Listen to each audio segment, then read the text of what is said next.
안녕하세요. 현야입니다. 오늘은 합종 연행에 대해서 살펴보도록 하겠습니다. 일반적인 합종 연행의 의미를 보면은 특히 우리나라 정치적 선거 처리되면은 각종 기사에 합종 연행이라는 이야기가 나옵니다. 사실 정확한 의미를 모르고 후보들끼리 이합 집산하는 모습을 통칭적으로 합종 연행이라고 표현하는 것 같은데요. 실제 역사 속에서 이 사자성어의 기원이 된 이야기는 좀 다릅니다. 합종은 세력이 약한 국가들이 합쳐서 강대국에 대항하는 전략이죠. 반면에 연행은 강대국들이 약한 국가들을 1대1로 꼬드겨서 자기 편으로 만드는 전략입니다. 합종 연행을 영어로 번역하면 Vertical and Horizontal Alliances of States 정도로 번역이 되는데요.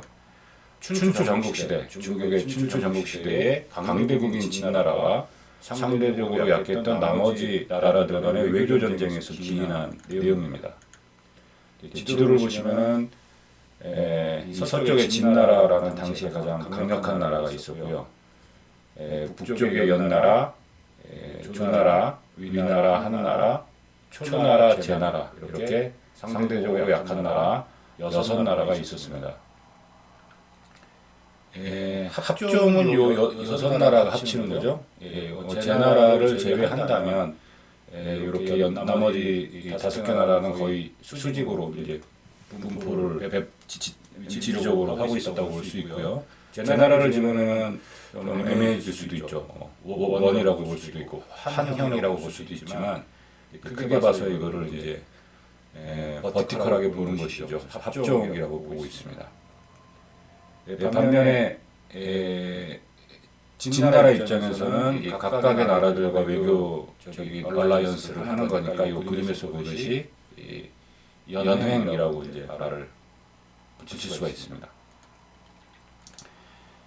합종 쪽으로 가면 합종을 부르짖었던 사람은 소진이라는 전략가였죠. 그래서 이 연제초, 한의조 6개 국을 유세를 통하여 합종을 시키고 영어로 하면 Vertical Integrated 되겠네요. 6개국의 재산을 겸임하게 됩니다.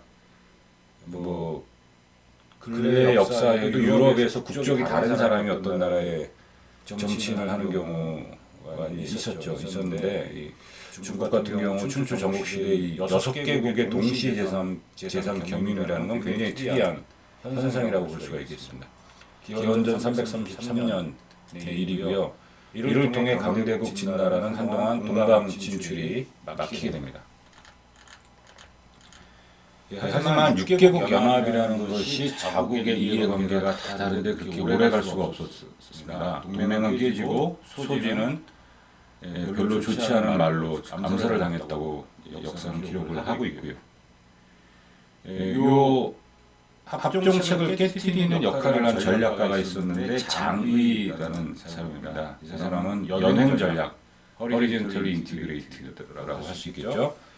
요 진나라가 6개 약체국들과 하나하나 별도로 동맹을 맺는 전략을 제시를 했고, 장의가 요 6개국을 돌면서 연행 전략이 각각의 나라에 유리하다라고 설파하여 연행에 성공시킵니다.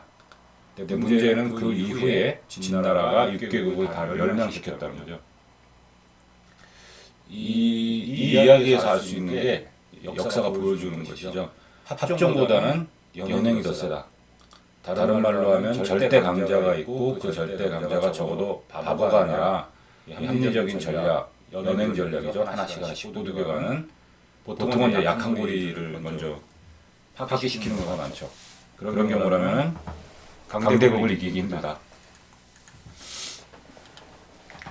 근데 여기서 이제 추가적인 또 고사가 있어요. 상어육백리라 그래서 조금 전에 말씀드린 전략가 장의가 연행책에 성공을 했는데 거짓말을 하는 게 있었습니다. 진실을 말하지 않은.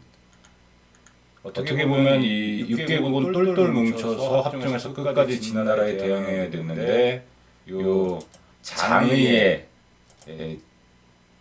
제안에 이제 넘어간 거죠. 넘어가서 하나하나씩 진나라가 개별 조약을 맺고 우리나라는 진나라와 조약을 맺었으니까 이제 안전할 거야, 도와줄 거야. 근데 그게 아니었죠.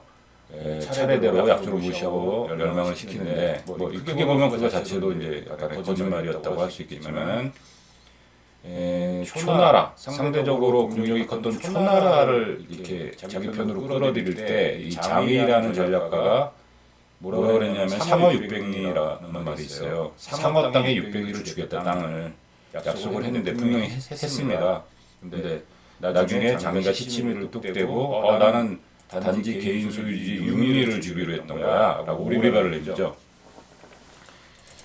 사실 이 국제 외교전에서 이 거짓말을 사실 하면 안 되는데 자국의 이익을 위해서 이 거짓말하는 경우들이 실제 생기고 초기에는 거짓말을 하려는 의도는 없었을 수 있는데 여러 가지 상황이 힘들게 돌아가면 이제 말을 바꾸는 경우가 있을 수 있겠죠. 어쨌거나 이런 사기 행각으로 전국 시대의 혼란상을 끝내고 통일왕국 진나라를 개원한 것까지는 뭐 나름 좋은 일이었다고 할 수 있겠지만은 이 진나라의 통치 기간이 불과 15년 만에 막을 내리고 말았습니다. 뭐 도덕적인 관점에서 보면 힘은 있었지만 덕이 없어서 이제 그랬다고 볼 수도 있고요. 뭐 강력한 중앙 집권제를 완성하고 과격하고 급진적인 개혁에 결국 백성들이 등을 돌렸다. 진시 형제는 말년에 미신에 빠져 불로초를 구하러 다녔다. 글쎄요. 여러 가지 해석이 가능하겠지만 어쨌거나 15년 만에 막을 내리고 말았습니다. 현재 대한민국의 이제 중심 시사점이 있죠.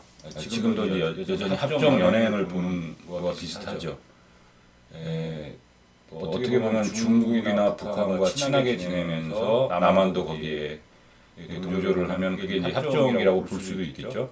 근데 이제 중국도 우리가 믿을 수 있느냐 문제가 있고 현재 기준으로 이제 슈퍼파워는 미국이잖아요. 미국은 어떻게 보면 한국과는 이미 연행이 되어 있는 상태였고, 뭐 중국과는 대립인 것 같고요. 북한 관련해서는 뭐 전쟁의 위협이 계속 상존하고 있지만 또 트럼프 시대 때도 보면 연행시키려는 어떤 시도가 있었기 때문에 향후 어떻게 이런 상황이 굴러갈지는 한번 지켜볼 문제인 것 같습니다. 도움이 되었으면 좋겠습니다.